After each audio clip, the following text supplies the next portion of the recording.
அன்பு நெஞ்சங்கள் அனைவருக்கும் வணக்கம் நண்பர்களே.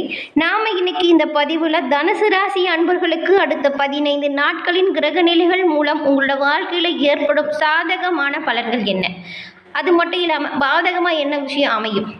நீங்கள் இந்த தனுசு ராசியில் உள்ள மூலம், பூராடம், உத்திரம் இந்த 3 நட்சத்திரக்காரர்களுக்குமே பாதகத்திலிருந்து விடுபட நீங்கள் என்ன பண்ணும் அப்படிங்கிற முழுமையான விளக்கத்தையுமே உங்களுக்காக இந்த பதிவில் சொல்லியிருக்கோம்.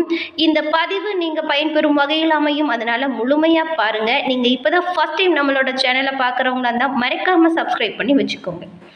தனுசு ராசி அதிபதி குரு பகவான். அதனால தான் இந்த ராசியை சேர்ந்த நீங்கள் வியாழக்கிழமையில தட்சிணாமூர்த்தி வழிபாடை தொடர்ந்து மேற்கொண்டு வந்தீங்கன்னா உங்களோட வாழ்க்கையில் ஏற்படும் காரிய தடைகள் மற்றும் கஷ்டங்கள் அனைத்துமே சூரியனை கண்ட பனி போல தானாக விலகிடும். உங்களுக்கு குரு பகவான் பிடிக்கும் என்றாலும் இந்த வீடியோ பதிவின் கமெண்ட்ல ஓம் தட்சிணாமூர்த்தி குரு பகவானுக்கு போற்றி அப்படின்னு 3 முறை பதிவிடவும் செய்யுங்க. குரு பகவானின் அருளால் உங்களோட வாழ்க்கையில் நடக்கிறது எல்லாமே நல்லதாக நடக்கும். அது மட்டும் இல்லாமல் நீங்கள் அப்பப்போது தட்சிணாமூர்த்தி பகவானுக்கு போற்றி அப்படிங்கிற மந்திரத்தை உங்களோட மனதில் சொல்லிக்கிட்டே இருங்க, நேரம் கிடைக்கும்போது எல்லாமே. ஏன்னா அந்த ஒரு மந்திரத்திற்கு உங்களோட வாழ்க்கையில் வரக்கூடிய பிரச்சனைகளை தீர்க்கும் சக்தி இருக்குது. நீங்கள் நினைத்த விஷயத்தை உங்களுக்கு சாதகமாக அமைச்சு கொடுக்க குரு பகவான் உங்களுக்கு கட்டாயம் உதவியாக இருப்பார். இந்த தனுசு ராசி அப்படின்னு சொன்னாலே 12 ராசியிலுமே ஒரு தனி குணாதிசயம் கொண்ட ஒரு ராசி அப்படின்னு சொல்லலாம். அது எப்படின்னா புத்திசாலித்தனமாகவும் செல்வ செழிப்புடனும் இருக்கக்கூடிய ஒரு ராசி தான் தனுசு. பொதுவாக இந்த தனுசு ராசிகளை எதிர்த்தா அழிவு தான் அப்படின்னு சொல்லுவாங்க. அது தப்பான விஷயத்துக்காக கிடையாதுங்க. இந்த தனுசு ராசிக்காரங்க எப்போவுமே அவங்களுக்கு என்ன ஒரு விஷயம் சரின்னு படுதோ அதை மட்டும்தான் செய்வாங்க. தவறு அப்படிங்கிற விஷயத்த யார் சொன்னாலும், எப்பேற்பட்டவங்க சொன்னாலுமே அதை செய்ய மாட்டாங்க. அதனால தான் இப்படி சொல்கிறாங்க, வேறு எதுவும் இல்லை. மற்றபடி இந்த தனுசு ராசி அப்படிங்கிறது நம்பிக்கையும் வீர செயல்களையும் செய்யும் குணம் கொண்ட ஒரு ராசிக்காரங்க. இந்த ராசிக்காரங்கிட்ட நிறைய ஆற்றலும் ஆர்வமும் நிறைஞ்சு காணப்படுவாங்க. இந்த தனுசு ராசியை நீங்கள் இருந்தீங்களா உங்களுக்கு பயணம் செய்கிறது ரொம்பவும் பிடிச்சமான ஒரு விஷயமா இருக்கும். நிறைய இடத்திற்கு வெளியில் சுற்றி பார்க்கணும், அங்கே என்ன மாதிரியான விஷயங்கள், அதிசயங்கள், ஆச்சரியங்கள் இருக்குது அப்படிங்கிறத பார்க்கணும் அப்படிங்கிறதுல ஆர்வம் நிறைஞ்சவங்களா இருப்பீங்க. மேலும் இவங்கக்கிட்ட இருக்கிறதுலே மிகவும் சிறப்பான குணம் ஒன்று இருக்குது. அது என்ன அப்படின்னு பார்த்தா நேர்மை. இவங்கக்கிட்ட நேர்மை அப்படிங்கிறது தனுசு ராசிக்காரங்க தான் அப்படின்னு சொல்கிற அளவுக்கு இருக்குங்க. இவங்கக்கிட்ட யாராச்சும் நேர்மையே இல்லைன்னு வச்சுக்கோங்களேன், கட்டாயம் அந்த நபர்களை அவங்களோட வாழ்க்கையிலிருந்து வெறுத்து ஒதுக்கவுமே தயங்க மாட்டாங்க. இவங்க இந்த மாதிரியான தன்னிச்சையான குணத்தாலும் அது மட்டும் இல்லாமல் குழந்தைத்தனமான செயலாலையுமே கொஞ்சம் தனித்துவமாக தெரியக்கூட ராசிக்காரங்க அப்படின்னு சொல்லலாம். இந்த தனுசு ராசியை நெருப்பு ராசி அப்படின்னு சொல்லுவாங்க. இந்த ராசியில் பிறந்தவங்களுக்கு இதனாலேயே சட்டுன்னு கோபம் வந்துடும். யார் என்ன சொல்ல வராங்க அப்படின்றது புரிஞ்சுக்காம நிறைய இடத்துல அவங்க சொல்ல வர்றதுக்கு முன்னாடியே சட்டுன்னு கோபப்படுத்தி தேவையில்லாமல் பிரச்சனையை சந்திச்சிருப்பாங்க. இந்த கோபத்தை மட்டும் நீங்கள் குறைச்சிட்டிங்கன்னா உங்களோட வாழ்க்கையில் நீங்கள் அடைகிற பலன்கள் அப்படிங்கிறது நிறையவே கிடைக்கும். நீங்கள் தைரியமாக எல்லா விஷயத்துலையுமே தலைமை பொறுப்பை ஏற்கக்கூடியவங்களாக இருப்பீங்க. தலைமை தாங்குபவர்களாகவும் தைரியசாலிகளாகவும் தன்னம்பிக்கை உள்ளவர்களாகவும் இருப்பீங்க. உங்களோட வாழ்க்கையில் நீங்கள் சிறப்பான விஷயங்களை நிறைய செஞ்சு வெற்றி வாய்ப்பை பெற்றிருப்பீங்க. கோபத்தை மட்டும் குறைச்சிக்கிட்டிங்கன்னா இன்னுமே சிறப்பான பலனை நீங்கள் பெற முடியும். அது மட்டும் இல்லாமல் இந்த தனுசு ராசிக்காரங்க கிட்ட கொஞ்சம் தற்பெருமை அப்படிங்கிறது அதிகமாகவே இருக்கும். இவங்க அவங்களே உயர்த்தி பேசிகிட்டு இருப்பாங்க, ஆனாலும் அதிக நண்பர்களையும் கொண்டு இருப்பாங்க. இவங்க பேசுறது எல்லாமே இவங்களுக்கு நண்பர்களுக்கு பிடிச்சமான ஒரு விஷயமா தான் இருக்கும். எப்பொழுதுமே கொஞ்சம் சுதந்திரமாக இருக்கணும் அப்படிங்கிறதுல கவனமாக இருப்பீங்க. மற்றவங்க யாரும் இவங்கள ஒரு கட்டுப்பாட்டுக்குள்ளெல்லாம் வைக்கவே முடியாது. இவ்வளவு சிறப்பு வாய்ந்த குணம் படைத்த தனுசு ராசி அன்பர்களுக்கு வரக்கூடிய நாட்களில் ஏற்படும் சாதகமான பலன்கள் என்ன, பாதகமான பலன்கள் என்ன அப்படிங்கிறத தொடர்ந்து பார்க்கலாம். தனுசு ராசி குரு பகவான ராசி அதிபதியாக கொண்ட ஒரு ராசி. தனுசு ராசியில் உள்ள நீங்கள் மூலம், பூராடம், உத்திரம் இந்த 3 நட்சத்திரக்காரருமே வியாழக்கிழமையில தட்சிணாமூர்த்தி வழிபாடு ரொம்பவும் சிறப்பான பயன்களை பெற்றுக் கொடுக்கும்.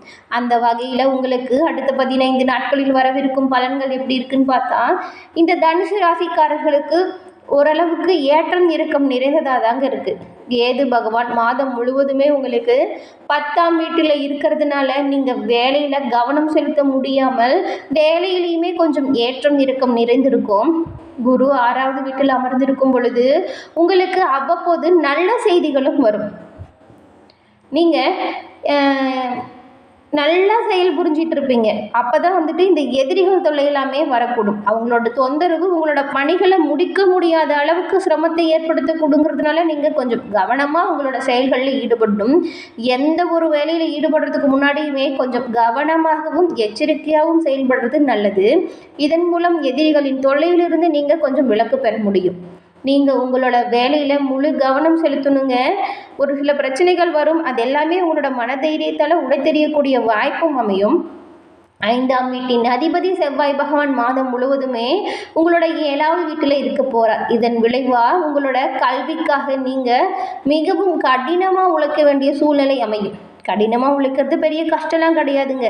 நீங்கள் எவ்வளவு கடினமாக உழைக்கிறீங்களோ அதற்கான முன்னேற்றத்தையுமே இந்த மாதம் நீங்கள் பெறக்கூடிய வாய்ப்பு இருக்குது. அதனால தான் கொஞ்சம் கஷ்டப்பட்டாவது நல்லா படிங்க. உங்களோட கடின உழைப்பு அதிகரிக்கும். கல்வியில் சிறந்த முடிவுகளை அது உங்களுக்கு கொடுக்கும்.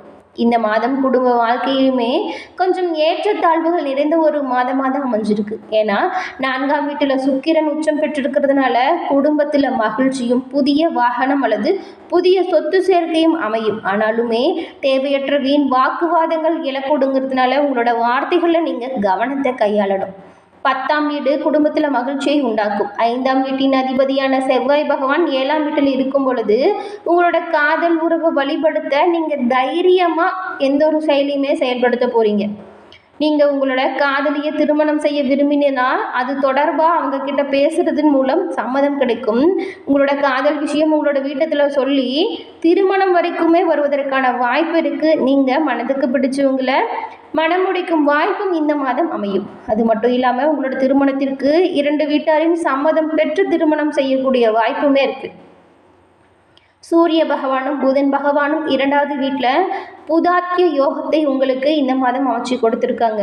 அது மட்டும் இல்லாமல் 6ஆம் வீட்டில் குரு பகவான் அமர்ந்திருக்கிறதுனால நீங்கள் மேற்கொள்ளக்கூடிய ஒவ்வொரு செயல்கள்லையுமே நீங்கள் செல்வத்தை குவிப்பதில் வெற்றி பெற போகிறீங்க. நீங்கள் மேற்கொள்ளக்கூடிய ஒவ்வொரு முயற்சிகளும் உங்களோட பணிகளை தீவிரமடைய காட்டக்கூடிய ஒவ்வொரு யுக்திகள்லையுமே உங்களுக்கு பலன்கள் உண்டாகும். ஏன்னா இதுவரைக்கும் பட்ட கஷ்டத்திலிருந்து நிறைய பாடத்தை அனுபவிச்சுருந்துருப்பீங்க. இந்த கஷ்டங்களுக்கான தீர்வு என்ன, நான் எப்படி முன்னேற போகிறேன்னு கேட்டுட்டு இருந்தீங்களா? உங்களுக்கான காலம் வந்துடுச்சு. நீங்கள் கொஞ்சம் கோபத்தை குறைச்சிக்கிட்டு வீண் வாக்குவாதங்களை தவிர்த்துட்டு உங்களோட செயல்களில் நீங்கள் முழுமையாக உங்களை அர்ப்பணிப்பதோடு உங்களுக்கு சிறப்பான பலனையும் பல வாய்ப்புகளையும் பெறக்கூடிய ஒரு சிறப்பான மாதமாக இந்த மாதம் அமைஞ்சிருக்கு. உங்களோட ராசிக்கு அதிபதியான குரு பகவான் நோய்களின் வீடான 6ஆம் வீட்டில் அமர்ந்திருக்கிறார். இதன் மூலம் சுக்கிரனுமே உங்களோட ராசியில் இருக்கிறார். இது போன்ற சூழ்நிலையில் உடல்நல கோளாறுகள் அவ்வப்போது வந்து போகும். ஒரு சின்ன சின்ன விஷயம் உடல் உபாதைகள் தொடர்ந்துகிட்டே இருக்கிற மாதிரி இருக்கும். நீங்கள் உடனே மருத்துவரை அணுகிறது நல்லது. சளி காய்ச்சல் போன்ற தொல்லைகளிலும் ஈடுபடும். நீங்கள் மருத்துவரை அணுகி மருத்துவம் பார்க்கறது ரொம்பவும் நல்லதாக இருக்கும். உங்களோட ராசிக்கு அதிபதியான குரு பீச் மந்திரத்தை நீங்கள் ஜபிக்கிறதன் மூலம் பலன்களை சிறப்பாக நீங்கள் பெற முடியும். தனுசு ராசி என்பர்களுக்கு வேலை வாய்ப்பு சிறப்பாக இருக்குது. குடும்ப சூழ்நிலையிலுமே நீங்கள் கொஞ்சம் விட்டு கொடுத்து போகிறதன் மூலம் மகிழ்ச்சியான நாட்களை போக்க முடியும்.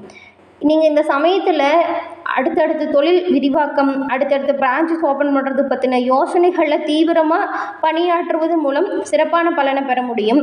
வருங்காலத்திற்கான சேமிப்பு தொடங்க இது ஒரு நல்ல காலகட்டம் அப்படின்னு சொல்லலாம்.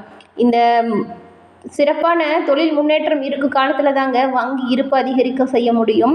உங்களோட சேமிப்பு திட்டங்களையுமே நீங்கள் பல வழிவகுத்து அமைப்பதன் மூலம் எதிர்காலத்திற்கான முன்னேற்றத்திற்கான வாய்ப்பை நீங்கள் இப்பயே உங்களால் உருவாக்கக்கூடிய சூழ்நிலை தாங்க இந்த தனுசு ராசி அன்பர்களுக்கு அமைஞ்சிருக்கு. உங்களோட மனதில் என்ன சரின்னு படுதோ அதை தயங்காமல் செய்யுங்க. அது மட்டும் இல்லாமல் கெட்ட நண்பர்களின் சவகாசத்தை ஒதுக்கிடுங்க. இந்த வருஷம் முழுக்கவுமே சனி பகவானோட சஞ்சார நிலையால் அவ்வப்போது திடீர் யோகம் உங்களுக்கு உண்டாகும். பெரிய பதவிகளுக்கு நீங்கள் தேர்ந்தெடுக்கக்கூடிய வாய்ப்பு கூட வரும். புதிய தொழில் தொடங்குவது சிறப்பான பலனை பெற்றுக் கொடுக்கும். எந்த ஒரு விஷயத்தையுமே சாதிக்கும் தன்னம்பிக்கையும் நேர்மறை சிந்தனைகளும் உங்களுக்கு உருவாகும். வீட்டில் கணவன் மனைவிக்குள்ள அந்யுன்யம் அதிகரிக்கும். மனைவி வழி உறவினர்கள் உங்களுக்கு ஆதரவாக இருப்பாங்க. சகோதரர் மற்றும் சகோதரிகள் வகையிலுமே உங்களுக்கு அனுகூலம் பெறக்கூடிய வாய்ப்பு இருக்குது. அக்கம் பக்கம் வீட்டாருடன் இணக்கமான சூழ்நிலை உண்டாகும். அது மட்டும் இல்லாமல் பழைய பிரச்சனைகளின் தொடர்ச்சி இருக்கு இல்லையா, அது எல்லாமே கூடிய விரைவில் முடிவிற்கு வந்துடும்.